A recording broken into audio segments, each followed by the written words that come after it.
El único e irrepetible John Surtees. ¿El genio nace o se hace? Esa es una pregunta recurrente a la que nos enfrentamos con frecuencia en el mundo de las carreras cuando un piloto nos deslumbra. Ahora se puede fabricar un campeón, se puede tomar a un piloto con talento y, a base de trabajo y metodología, elevarlo a un nivel superior. No es algo que se vea todos los días, pero cada vez son más frecuentes los casos de pilotos que, sin resultar fascinantes en sus inicios, a través de un acertado trabajo con las personas adecuadas, se transforman en verdaderos fuera de serie. Podemos decir que hay pilotos innatos y pilotos trabajadores, y tanto unos como otros pueden convertirse en grandes campeones. Y esto es así porque el ser humano tiene muchas capacidades adquiridas, que se aprenden, pero también otras que son innatas a la persona. No son frecuentes los casos de campeones hijos de campeones. En el motociclismo deportivo los casos se cuentan con los dedos de una mano: Kenny Roberts Jr. en velocidad, Stefan Everts en motocross, Dougie Lampkin en trial y Jeff Nilsson en enduro son hijos de campeones del mundo. Sin duda, el ejemplo del padre resultó fundamental en las capacidades del hijo, pero del mismo modo seguramente había algo innato, no adquirido, en esa habilidad. Sin embargo, no es necesario tener un padre campeón del mundo para ser brillante y triunfar en el mundo de las carreras. El gran John Surtees no lo tuvo, pero se adquirió de forma innata una serie de habilidades en el mundo del motor aprendidas de su padre, que fue un activo competidor motociclista antes de la guerra. Sin esos primeros pasos en las carreras arropado por su padre, puede que Big John, la única persona que ha sido capaz de ser campeón del mundo en las máximas categorías del automovilismo y motociclismo, no habría sido él mismo. Jack Surtees tenía una tienda de motos en Westerham, al sur de Londres, y era un activo competidor en las carreras de Grass Track sobre Sidecar. Jack no dudó en animar a su joven vástago a acompañarle en las carreras y le dio su bautismo de competición situándole en el asiento del Sidecar. La verdad es que era una de esas situaciones en las que, o acabas enamorado de lo que estás haciendo, o lo aborreces para toda la vida. Con John fue lo primero, y eso que no debía resultar nada atractivo verse colgando del atalaje, lanzado a toda velocidad por el potente propulsor de la Vincent 998 Twin de su padre. Rodeado de ese embriagador ambiente de carreras, de olor a ricino, con el sonido ronco de los monocilíndricos británicos de fondo, creció el joven Surtees. Apenas tenía 16 años cuando se subió al sidecar de su padre y, desde entonces hasta su muerte, en 2017, a los 83 años de edad, Surtees estuvo entregado en cuerpo y alma al mundo del motor. Sus padres siempre estuvieron detrás, apoyándole de forma incondicional, impulsándole, como un respaldo definitivo. Y todo con una aparente naturalidad, con una facilidad innata. Lo del Grass Track y el Sidecar estaba bien, y era divertido hacer de paquete para Jack, pero lo que quería el joven John era correr. Con 16 años ya trabajaba como aprendiz mecánico en Vincent, y aplicaba los conocimientos en la preparación de una Vincent Grey Flash 500 que había adquirido su padre. El gusanillo de las carreras le animó a presentarse en las populares y numerosas carreras de club que salpicaban la geografía británica, y a finales de 1950, antes de cumplir los 17 años, sumó su primera victoria en Aberdare Park. Es a partir de 1951 cuando el joven John decide probar suerte de verdad en la velocidad, ver de qué era capaz, hasta dónde podía llegar. Acudió al Truxton ACU International Meeting, una carrera de cierto nivel en la que se daba cita lo más granado del motociclismo británico de la época, que era lo mismo que decir lo mejor del motociclismo mundial, porque en aquellos días los pilotos de Reino Unido gobernaban el mundo. Allí, sobre la vieja Vincent, fue capaz de rodar toda la carrera pisando los talones al nuevo campeón del mundo de 500, Geoff Duke, y su Norton oficial. Joe Craig, el director del equipo Norton, le echó el lazo y lo quiso incluir en el equipo para el Tourist Trophy de 1952. Pero antes de viajar a la isla de Man, Surtees tuvo una mala caída en una competición de la que salió con una fractura en una muñeca. Se perdió la oportunidad de correr el Tourist Trophy y estuvo buena parte del año de baja. Sin embargo, se recuperó a tiempo para el Ulster Grand Prix, a mediados de agosto, en la última edición de la carrera disputada en el viejo circuito de Clady, donde había arrancado la competición en 1922. Surtees se pudo medir con la flor innata del mundial, con la ausencia de Duque, lesionado en una pierna tras una fuerte caída en Solitude, escenario del Gran Premio de Alemania. Su debut resultó emocionante. Solo era un muchacho de 18 años lleno de entusiasmo y carente de experiencia. Tuvo la suerte de contar como compañero de equipo al experimentado Artie Bell, que le dio una serie de consejos ante el colosal desafío de correr una prueba de tan elevado nivel como era el Ulster Grand Prix. Vivió la experiencia de verse doblado por los dos líderes de la carrera, Cromie MC Candles y Leslie Graham, que lo superaron justo en un rasante donde las motos despegaban del suelo, se elevaron como 2 pies, algo más de 60 centímetros, más altos que yo, y pensé que eso acabaría mal. Como ellos iban muy rápido se pasaron mucho tiempo en el aire, y como yo iba demasiado lento apenas lo hice, dijo Surtees recordando muchos años después su debut. Finalmente acabó sexto, sumando su primer punto en el campeonato del mundo. El resultado fue alentador, una carrera con garantías y una experiencia increíble, añadió como conclusión. Aquellos primeros años fueron tiempos de formación y sufrió algún percance, como en 1953, que le mantuvo fuera de combate por un largo tiempo. Esto impidió una vez más su debut en el Tourist Trophy, que no se produciría hasta 1954, corriendo el Senior y el Junior TT. Sus resultados fueron discretos, casi decepcionantes, un décimo con la 350, y apenas decimoquinto con la 500. Mientras tanto siguió corriendo con sus eficaces Norton privadas en 350 y 500 que el propio Surtees se encargaba de afinar. En 1955 completó su primera campaña en el continente, sin grandes resultados. Pero en el mismo escenario de su debut, el Ulster Grand Prix, logró su primera victoria en el Mundial. Sería en la cilindrada de 250, en su única participación en la categoría a lomos de una NSU Sportsmax. Tenía 21 años y ya contaba con un abultado palmarés, cuajado de importantes victorias en pruebas internacionales. Pero le faltaba un resultado en los grandes premios para ratificar su potencial, que dramáticamente se le resistió a lo largo de la temporada. Lo tuvo en la punta de los dedos en el Ulster cuando, en la carrera de 500, peleaba por la victoria con John Hartel y su Norton oficial y la Moto Gucci de fábrica de Bill Lomas, pero un fallo eléctrico en su Norton le dejó fuera de carrera. La llamada del conde Agusta. Un día recibió una inesperada llamada, el conde Domenico Agusta le invitaba a probar sus motos en Monza y Módena. Surtees fue un piloto metódico y minucioso, un gran técnico, y cuando se subió por primera vez a la pesada pero potente MV Agusta 500, sus ajustes y continuas paradas en los boxes estuvieron a punto de sacar de quicio a los mecánicos italianos. Invirtió muchísimo tiempo en detalles aparentemente insignificantes, el manillar, el asiento, las manetas. Pedía ajustes precisos, de apenas unos centímetros. Y los italianos se desesperaban. Pero cuando les dijo que la moto estaba a su gusto, apenas le bastaron unas pocas vueltas para batir el récord de la pista. Y así se convirtió en el anti-Duque, el hombre que arrebató el reinado a Geoff Duque, que acumulaba ya 4 coronas en 500, 3 de ellas consecutivas a lomos de la Gilera 504, aquel concepto mecánico desarrollado por Piero Remor antes de la guerra y que Giuseppe Gilera recuperó en tiempos de paz.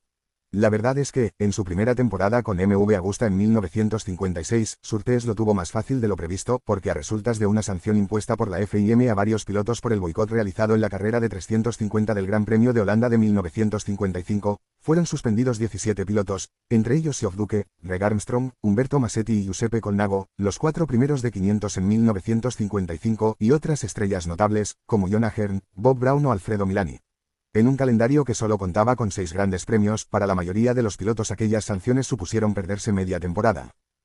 Tampoco fue un camino de rosas para Surtees, porque después de ganar las 3 primeras carreras con claridad, se rompió un brazo en la cuarta, en Solitude, Alemania, y no pudo correr las 2 siguientes. Pero fue campeón por primera vez, y permitió que MV Agusta lograra su primera corona en la máxima categoría.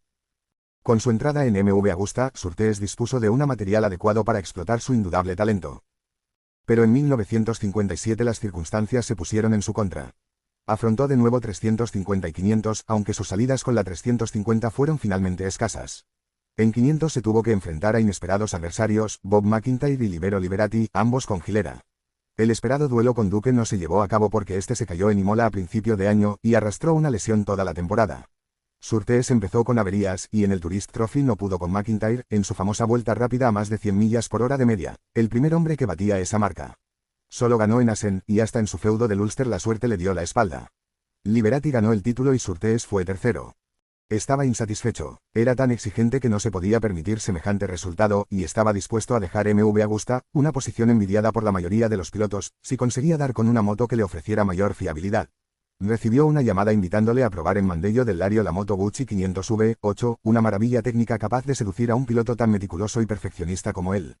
Pero días antes de acudir a la cita se produjo un anuncio inesperado, Moto Gucci, Gilera y Mondial, las 3 marcas más laureadas en el Mundial hasta ese momento, anunciaban conjuntamente su retirada de las carreras.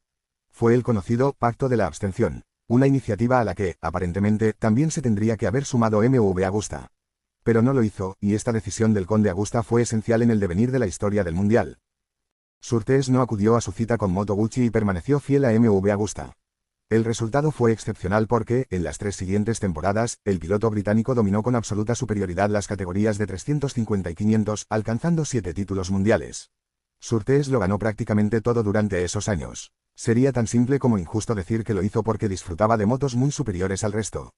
Mientras él y sus compañeros John Hartel y Remo Venturi disfrutaban de las potentes MV Agusta tetracilíndricas, Hartel llegó a salir a pista con unas 6 cilindros que Surtees ni siquiera utilizó, el resto de la competencia se las apañaba con sus Norton Man X y Matchless G50 monocilíndricas, o con alguna BMW Boxer Rennsport, ninguna de las cuales ofrecía prestaciones semejantes a las de la MV.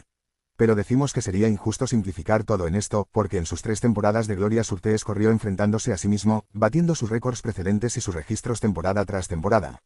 Rodara en lo que rodase, Surtees era competitivo porque además de correr con MV Agusta en el Mundial y las pruebas internacionales pactadas, también disponía de sus Norton privadas que él mismo preparaba, con las que, igualmente, seguía imponiendo su ley en Gran Bretaña. Pero el hecho de correr con una marca ajena a su fábrica en determinadas carreras no resultaba del agrado del conde Agusta. Comercialmente no afectaba excesivamente a su marca porque en aquellos días MV Agusta contaba con una limitada producción de motos de mediana y pequeña cilindrada que no tenían excesivo éxito en el Reino Unido. Así que el hecho de que Surtees fuese campeón del mundo con MV pero corriera con Norton en las islas no afectaba a las ventas de la marca italiana. Pero el conde Agusta era un aristócrata exigente al que le gustaba que se notara quién mandaba. Fue práctica habitual en la negociación de los contratos de sus pilotos hacerles esperar. Los convocaba a su despacho y su secretaria los acomodaba en una salita aledaña, a la espera de que el gran hombre acabara la gestión que le tenía ocupado para poder atenderles. A veces la espera se prolongaba durante horas, para desesperación del afectado. John Surtees y el conde Domenico Agusta celebran un triunfo. Agusta explotaba su control sobre los pilotos casi hasta el borde del sadismo. Sabía que tenía la moto más deseada del mundial y jugaba con la ambición de los pilotos para doblegar su voluntad. Si se negaban a cumplir sus planes, se quedaban fuera del equipo. Por lo general, aunque molestos e insatisfechos con las leoninas condiciones del conde Agusta, todos regresaban al redil. En abril, John Surtees y su compañero John Hartel quisieron correr la Hutchinson 100 en Silverstone, una de las carreras más importantes del calendario internacional que estaba dotada de jugosos premios. Pero el conde Agusta se negó a autorizarles correr. Surtees lo aceptó sin más, pero Hartel se sintió tan despreciado que, después de disputar el Tourist Trophy, donde fue segundo tras Surtees, rompió su contrato con MV Agusta. Al conde Agusta no le tembló la mano, sustituyó al inglés con Emilio Mendogni. Pero esa táctica no le funcionó con Surtees, a quien no consiguió buscarle las vueltas. Como no quería que corriera con otra marca que no fuera la suya, en su contrato para 1960 el conde Agusta especificó que solo podría correr en el Mundial y las pruebas establecidas con MV Agusta y nadie más. Pero en mi contrato no decía nada de pilotar coches, comentó años después con mucha ironía Surtees. Así empezó a cimentarse el mito del doble campeón, en motos y coches. 2 y 4 ruedas. Que John Surtees decidiera pasarse a los coches es algo que no sorprendió a nadie. Mientras campaba a sus anchas en los grandes premios motociclistas, Surtees empezó a tomar parte en carreras automovilísticas. En 1959 comenzó a correr con Van Wall y Aston Martin y enseguida le llegaron las ofertas. Ken Tyrrell le puso al volante de un Fórmula 500 y ganó en Goodwood. En mayo de 1960, justo una semana después de que disputara la primera carrera del Mundial de Motociclismo en el circuito francés de Clermont-Ferrand, Surtees debutó en la Fórmula 1 en Mónaco, con un Lotus Climax del equipo Lotus, en una carrera en la que tuvo que retirarse. Ese mismo año correría 4 grandes premios sin abandonar su dedicación a las categorías de 350 y 500. Era capaz de combinar ambas especialidades con una soltura de lo más natural.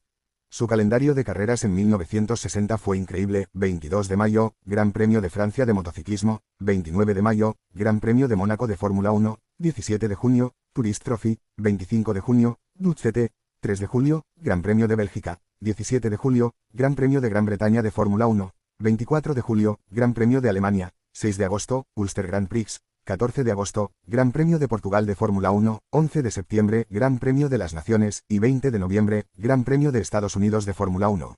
Durante aquellas semanas de la primavera y el verano de 1960, Surtees cambiaba de máquina de un fin de semana para otro, enfrentándose a sensaciones completamente diferentes en circuitos donde un pequeño error podía costar carísimo. Y Surtees supo salir airoso de todos esos difíciles momentos. Su progresión en la Fórmula 1 fue impresionante. En julio fue segundo en Silverstone, en el Gran Premio de Gran Bretaña, en una carrera ganada por el gran Jack Brabham y su Cooper Climax, que ese año se coronaría campeón. Después, Surtees hizo la pole en el circuito de Boavista, en Oporto, en el Gran Premio de Portugal, pero se retiró por rotura del radiador. Para entonces ya se había asegurado los títulos motociclistas en 350 y 500, sumando ya 7 títulos mundiales. Cumplió con su último compromiso motociclista en Monza, y regresó a la acción en Fórmula 1 en Estados Unidos, en el segundo Gran Premio de la temporada disputado en Norteamérica, en Riverside, donde sufrió su primer accidente. Sus nuevos intereses en el automovilismo hicieron que descuidara levemente el Mundial de Motociclismo. En realidad, se encontró con una dura e inesperada oposición dentro de su propia casa, porque Gary O'King, John Hartel y Remo Venturi le ganaron unas cuantas carreras de 350 y 500. Si en los 2 años anteriores Surtees había ganado las 24 carreras en las que tomó parte, Geoff Duke se hizo con el doblete en Hedemora, Suecia, en 1958, evitando el dominio absoluto de Surtees. En 1960 Biggin solo ganó 7 de las 12 carreras que disputó, 2 en 355 en 500. Y volvió a proclamarse campeón con suficiente autoridad, alcanzando a sus 26 años una cifra de títulos impensable: 7 títulos en 350 y 500 y 38 grandes premios. Solo Carlo Ubiali, con 9 títulos en 125 y 250 y 39 victorias, le superaba, pero la diferencia no solo estaba en las categorías donde competían, sino también en la edad. Ubiali tenía 37 años, Surtees, solo 26. Surtees lo tenía muy claro. Sin más objetivos que cumplir en el Mundial de Motociclismo, donde ya lo había ganado todo, y sin rivales que le pusieran freno, o al menos eso se podía permitir creer, aunque su compañero King no estuviera completamente de acuerdo, Surtees decidió dejar el motociclismo e iniciar una fulgurante carrera en la Fórmula 1. Surtees impresionó por su carácter, su determinación, su dureza en la pista, donde corría sin concesiones, pero con una absoluta limpieza. Sus primeras campañas en la Fórmula 1 fueron con el equipo de Ray Parnell, primero con un Cooper Climax en 1962, y después con un Lola, equipado con el entonces popular motor, siempre con Roy Salvadori como compañero. En esa segunda campaña logró 2 segundos puestos en Silverstone y Nürburgring, despertando el interés de Enzo Ferrari. Y el Commendatore lo puso al volante de su coche en 1963 y enseguida llegaron los resultados. Repitió la cuarta posición final y sumó su primera victoria en el siempre complicado Nürburgring. Al año siguiente, Surtees ganó el título con la marca del caballino rampante, repitiendo victoria en Nürburgring y llegando al clímax en Monza, con un épico triunfo que, como solía suceder cuando el Ferrari cruzaba la meta el primero, despertó el entusiasmo de los enfervorizados tifosi. Pero tampoco terminó sintiéndose totalmente a gusto en Ferrari. Aguantó hasta 1966, protagonizando una intempestiva salida del equipo. La temporada 1965 había sido complicada por la falta de competitividad del Ferrari 205B, y el esperado 207V12 se retrasó más de lo deseado, con lo que los resultados fueron peores. Y, para colmo, sufrió un terrible accidente en el Gran Premio de Canadá, en Mosport Park, del que se recuperó milagrosamente, aunque siguió teniendo secuelas tiempo después. Sin embargo, arrancó la temporada 1966 con confianza. Se tuvo que retirar en Mónaco, pero 3 semanas después ganaba el Gran Premio de Bélgica en el rapidísimo trazado de Spa-Francorchamps. El fin de semana siguiente se disputaban las 24 horas de Le Mans. Y en Le Mans se produjo la ruptura. El director del equipo Eugenio Dragoni había preparado una estrategia en la que Surtees era el eje principal. Como piloto más rápido de la marca, iba a formar equipo con Ludovico Scarfiotti al volante de un Ferrari 330 P3, aunque los coches llegaron con ciertas limitaciones en su preparación debido a una huelga producida en Italia. Dragoni decidió que Surtees hiciera el relevo de salida, imponiendo un fuerte ritmo a la carrera con el objetivo de provocar la rotura de los Ford GT40. En esos días, Ferrari y Ford sostenían una lucha que estaba por encima de lo deportivo. Era una cuestión personal entre Enzo Ferrari y Henry Ford II, a raíz del desencuentro sufrido entre ambos cuando Ferrari buscó un comprador que inyectara dinero en la compañía para financiar el departamento de carreras y Ford se interesó por la marca italiana. Pero, finalmente, un choque entre los dos dirigentes frustró la operación, provocando un odio profundo entre ellos. El plan en Le Mans estaba bastante claro, hasta que apareció Gianni Agnelli, l'Avvocato, recién nombrado presidente de Fiat. Ferrari seguía buscando una marca que adquiriera Ferrari y el fabricante turinés se postuló como un posible comprador. Y todo quedaba en casa, en Italia. Para congraciarse con Agnelli, se decidió que Scarfiotti, que era sobrino suyo, fuera el que saliera primero. Puro nepotismo. Surtees montó en cólera, Dragoni no modificó los planes, que llegaban directamente desde Maranello, y el inglés no dudó en abandonar Le Mans y poner rumbo a Italia para exigir explicaciones al mismísimo Enzo Ferrari. La carrera fue un desastre para Ferrari y marcó el inicio del dominio del Ford GT, con 3 de sus coches en las 3 primeras posiciones. Desde entonces, Ferrari nunca ha vuelto a ganar en Le Mans. En Maranello, il Commendatore se negó a recibir a Surtees. Este no se lo pensó 2 veces y rompió su contrato con Ferrari. Fue una muestra de carácter a la que nunca se había enfrentado Enzo Ferrari, que tardaría 11 años en volver a ganar un título de Fórmula 1 con sus coches. Solo 2 semanas después de su visita a Maranello, Surtees estaba subido en el Cooper Maserati, con el que completó la temporada para lograr el subcampeonato del mundo. Las 2 siguientes temporadas corrió con Honda, logrando una reconfortante victoria en Monza, mientras los Ferrari salían bastante mal parados de su feudo. No es que sintiera rencor, pero el tiempo había puesto a cada uno en su sitio. Cuando Honda dejó la Fórmula 1 en 1969, Surtees fichó por BRM, iniciando su declive. Con el equipo británico logró su último podio en la Fórmula 1 al ser tercero en Watkins Glen, en el Gran Premio de Estados Unidos. La falta de resultados le hizo abandonar BRM, pero justo en 1970 la marca volvió a ser competitiva. Sin embargo, Surtees ya había tomado la determinación de crear su propio equipo, montando Surtees Racing Organization, una escudería que se mantendría activa hasta noviembre de 1978. A los mandos de un Fórmula 1, Surtees resultó tan eficiente como a lomos de una moto. Nadie ha sido capaz de repetir su gesta. Por su equipo pasaron muchos pilotos, entre ellos Mike Hailwood, que tras la retirada de Surtees del motociclismo se convirtió en el heredero deportivo del mítico Big John. Hailwood ganó el Campeonato de Europa de Fórmula 2 en 1972, con Surtees, pero después de algunos podios dejó el equipo al terminar la temporada 1973. Y en 1974, corriendo para McLaren, un grave accidente en Nürburgring le apartó definitivamente del automovilismo. Surtees mantuvo sus diseños en competición hasta 1978. En noviembre de ese año anunció el cese de la actividad, y se casó. Meses antes se tuvo que someter a una operación para corregir problemas derivados del accidente sufrido en Mosport, y durante su convalecencia conoció a una enfermera que, tras años y años cegado con la competición, le descubrió el valor de la vida familiar. No abandonó el mundo del motor y, durante mucho tiempo, incluso a una avanzada edad, siguió siendo un frecuente participante en pruebas y exhibiciones de vehículos clásicos, de 2 y 4 ruedas, y se mantuvo como una referencia constante en la competición. Fue uno de los consultores del equipo Maxtra, posteriormente denominado AOHUE, en el Mundial de Motociclismo, en el que estaban involucrados destacados técnicos como Han Whiteben y Harris Performance, aunque la aventura de AOHUE resultó frustrante. Lo cierto es que en los últimos años la vida no le ha tratado bien. Sufrió la terrible desgracia de ver morir a su hijo menor, Henry, de solo 18 años, en una carrera del Campeonato Británico de Fórmula 2 automovilística en 2009, golpeado por una rueda que salió desprendida de un coche que había sufrido un accidente delante de él. Entonces el halo todavía no se había introducido como elemento de protección en los monoplazas y tardaría 9 años más en adoptarse, a costa de alguna vida más. Surtees falleció en Londres el 11 de marzo de 2017, a la edad de 83 años, tras una vida plena e intensa, e indudablemente, irrepetible.